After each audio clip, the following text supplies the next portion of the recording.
বলতে বলতে আশ্রম সভাপতি মহাশয় অনেক জ্ঞানের কথাই আমাদের শোনাবেন।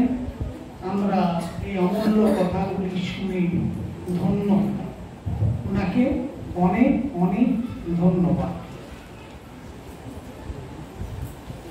এখন বক্তব্য রাখছেন আমাদের এক বিশিষ্ট গুণীজন।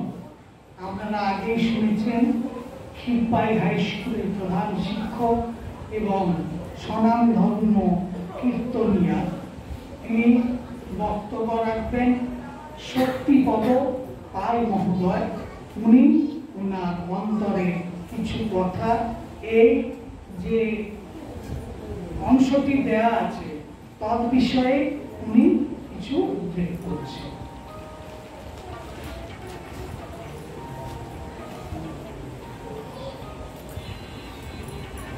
শ্রী শ্রী গুরবী নমঃ। আজ 17 কার্তিক 1430 শনিবার আমাদের বাৎসরিক মিলন উৎসবের প্রারম্ভে যে অধিবাস কার্যাদি ঠাকুরের করুণায় সমাধা হলো, যে ঠাকুরের অপার করুণায় এই আশ্রম চলছে, কেউ কোনোদিন ভাবতে পারেননি এই বোনা গ্রামে এইভাবে এক আশ্রম গড়ে উঠবে। এটি শ্রী শ্রী ঠাকুরের অপার করুণা। তার করুণা স্মৃত যিনি আজ আশ্রম পরিচালনা করছেন, আমাদের সম্মুখে আছে ব্রহ্মচারী শ্রী শ্রী কমল কৃষ্ণজি মহারাজ। প্রথমে আমি আমার আন্তরিক শ্রদ্ধা এবং কোটি কোটি প্রণাম জানাই শ্রী শ্রী ঠাকুর অনিলানন্দ ব্রহ্মচারী মহারাজের শ্রীচরণ কমলে। উনি আছেন এখানে। তারপর এই আশ্রমে অর্থাৎ শ্রী গুরুধাম ব্রহ্মচারী অনিলানন্দ যুব মন্দির বোনা চন্দ্রকোনা পশ্চিম মেদিনীপুর এর প্রতিষ্ঠাতা আচার্য এবং আমাদের প্রাণকর্তা যিনি শ্রী শ্রী ঠাকুরের সান্নিধ্যে দীর্ঘদিন তার ভাবাদর্শকে শিরোধার্য করে নিজেকে অনিলানন্দময় করে তুলেছেন এবং ঠাকুরের নির্দেশিত আশ্রমিক জীবনযাপন ও শাখা আশ্রমের প্রতি স্নেহশীল করুণা, ভক্তবৃন্দের প্রতি অপার স্নেহ মমতা, যোগাযোগ, দীক্ষাদান প্রভৃতিতে বোনা আশ্রমকে আজ মূল আশ্রম তথা ওনার যোগ মন্দিরে পরিণত করেছে। ওনার আতিথেয়তা কত জ্ঞানী গুণী শিল্পী আগমন ঘটেছে এই আশ্রমে। যারা এই আশ্রমে একবার এসেছেন, ঠাকুরের শ্রীচরণ তলে মাথা নত করতে পেরেছেন, তারাই ধন্য হয়েছে এবং এই মানব জীবনের গুরুত্ব উপলব্ধি করতে পেরেছেন। ক্রিয়াযোগের মাধ্যমে দেহ ও মনের সৌন্দর্যতা উত্তর বৃদ্ধির প্রচেষ্টায় নিজেকে নিয়োজিত করেছেন। উনারই প্রচেষ্টায় বাৎসরিক মিলন উৎসব এই কর্মযোগ্য। তাই প্রাক্কালে উনার শ্রীচরণ কমলে আমার শত কোটি প্রণাম। উপস্থিত আছেন আশ্রমে আজকের এই অনুষ্ঠানের সভাপতি, উনার চরণে আমার প্রণাম জানাই। আশ্রমের সভাপতি যিনি, তার চরণে আমার প্রণাম জানাই, শ্রদ্ধা জানাই। আরো যে সমস্ত বিশিষ্ট বক্তা আছে, বিশিষ্ট ব্যক্তিবর্গ এখানে উপস্থিত আছে, এসেছেন অসংখ্য ভক্তবৃন্দ আমাদের এই আশ্রমের প্রতি করুণা করে, তাদের সকলকে এই আশ্রমের পক্ষ থেকে শ্রদ্ধা, ভালোবাসা, শুভেচ্ছা জানাই। এবং যারা বলেছেন আরো যারা এসেছেন এই আশ্রমে আজ এই মিলন উৎসবে, সকলকেই আমাদের আশ্রমের পক্ষ থেকে অসংখ্য ধন্যবাদ জানাই। আজ এই ধর্মসভাতে একটি খুব সুন্দর আলোচ্য বিষয় দিয়েছেন, পত্রং পুষ্পং ফলং তোয়ং জমি ভক্তা প্রযচ্ছতি তদহং ভক্তোপহৃতমস্নামি প্রজতাত্মরম। এটি ভগবত গীতার নবম অধ্যায়ে 26তম শ্লোক। শ্লোকটিকেও শুনে মনে হচ্ছে যে ভগবান অর্জুনকে বলছেন যে পত্র, পুষ্প, ফল, জল আমাকে যে ভক্ত প্রদান করে, আমি সেই ভক্তের দেওয়া উপহার গ্রহণ করি। কিন্তু এই যে শ্লোকটি, এর মধ্যে ভক্তি কথাটা সুন্দরভাবে উল্লেখ করা আছে। অর্থটা এটাই হবে যে বিশুদ্ধ নিষ্কাম ভক্ত আমাকে ভক্তি সহকারী পত্র, পুষ্প, ফল, জল প্রদান করে, আমি সেই ভক্তের ভক্তিপ্লুত উপহার গ্রহণ করি। ভগবান বলেছে বিষয়টি, এটা কিন্তু কোনো বাহিরের কথা নয়, সম্পূর্ণ ভিতরের কথা। কে বলছে, কাকে বলছে?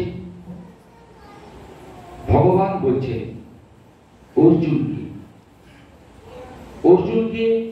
অর্জুন হলেন জীব আর ভগবান হলেন পরমাত্মা।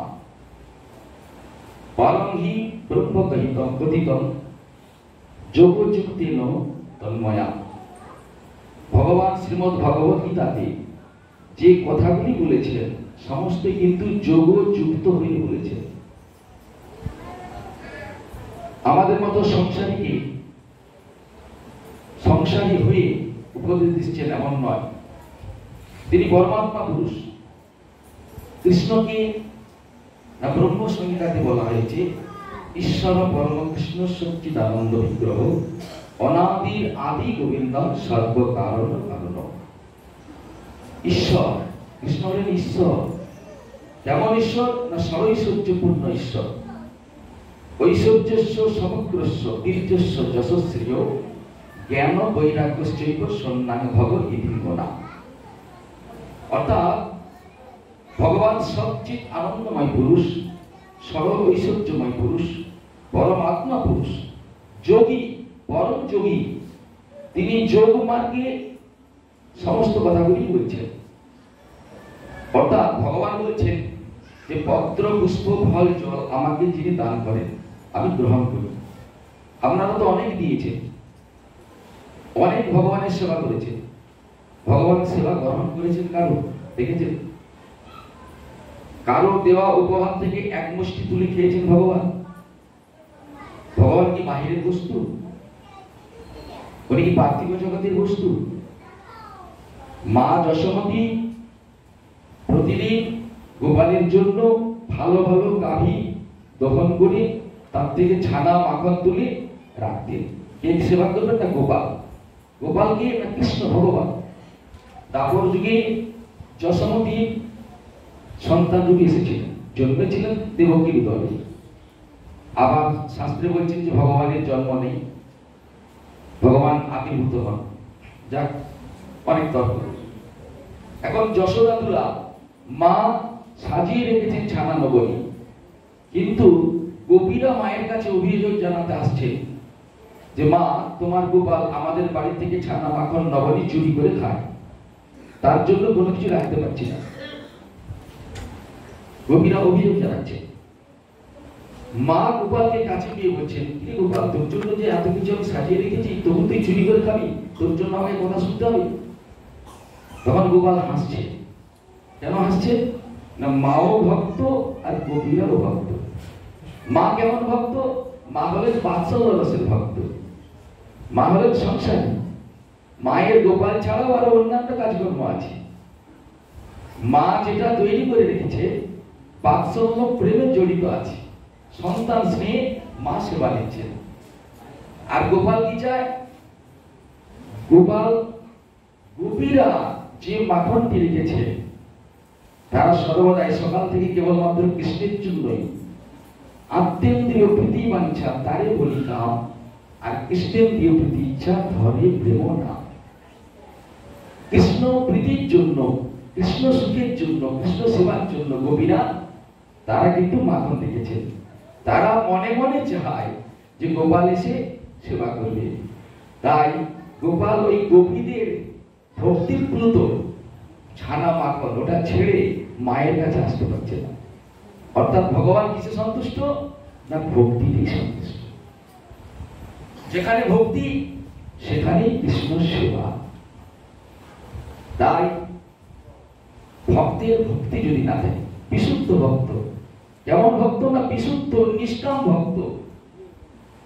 শুধু ফল জল তুলসী পত্র আমরা দিচ্ছি, কিন্তু হয়তো আমাদের মধ্যে সেটা নেই, তাই না?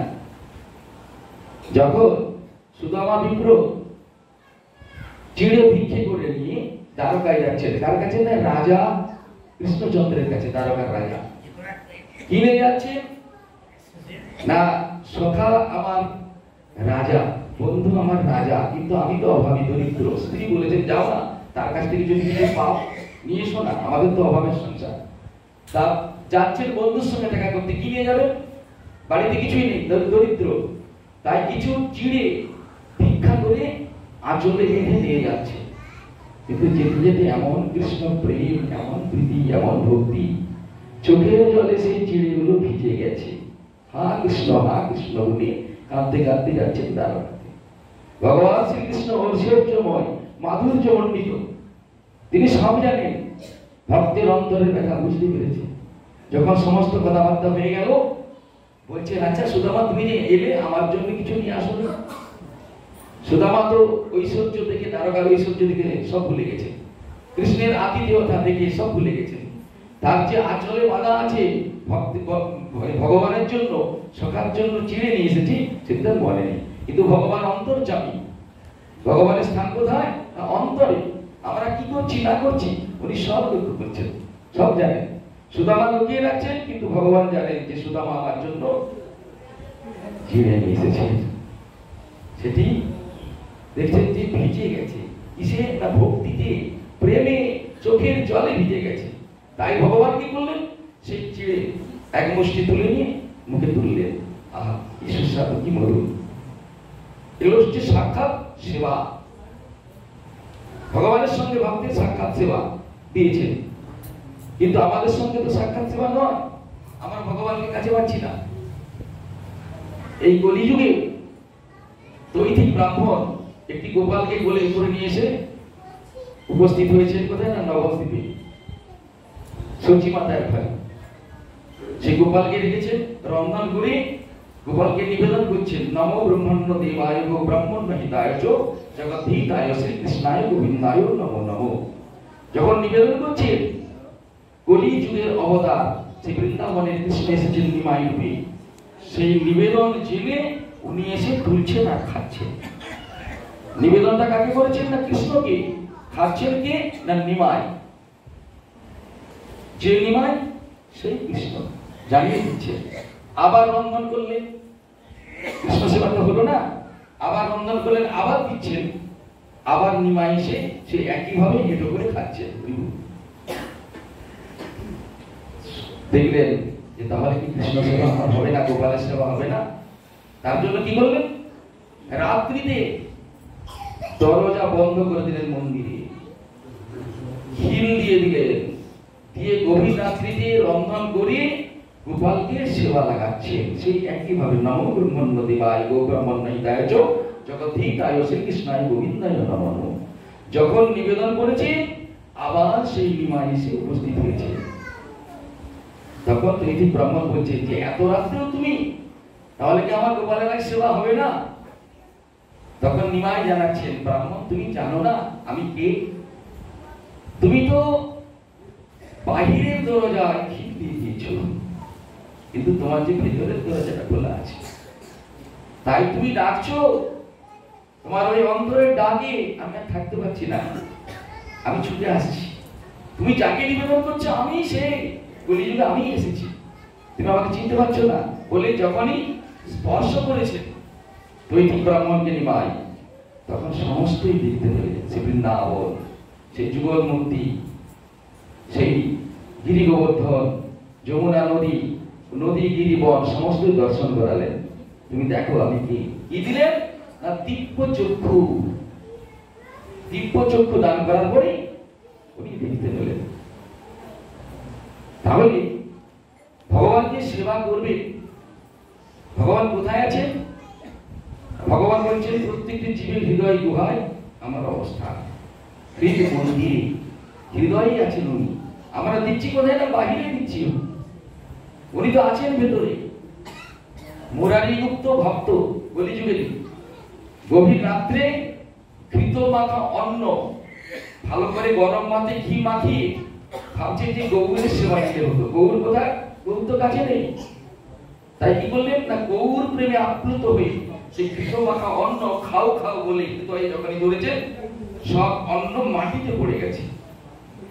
দেখো, কিন্তু গৌর হরি পরের দিন সকালবেলা দৌড়ে আসছে, এসে মুরারি গুপ্তকে বলছেন, মুরারি তুমি কালকে এই গভীর রাত্রে এত ঘি মাখিয়ে আমাকে অন্নগুলো দিলে আমার যেন বদহজম হয়ে গেছে,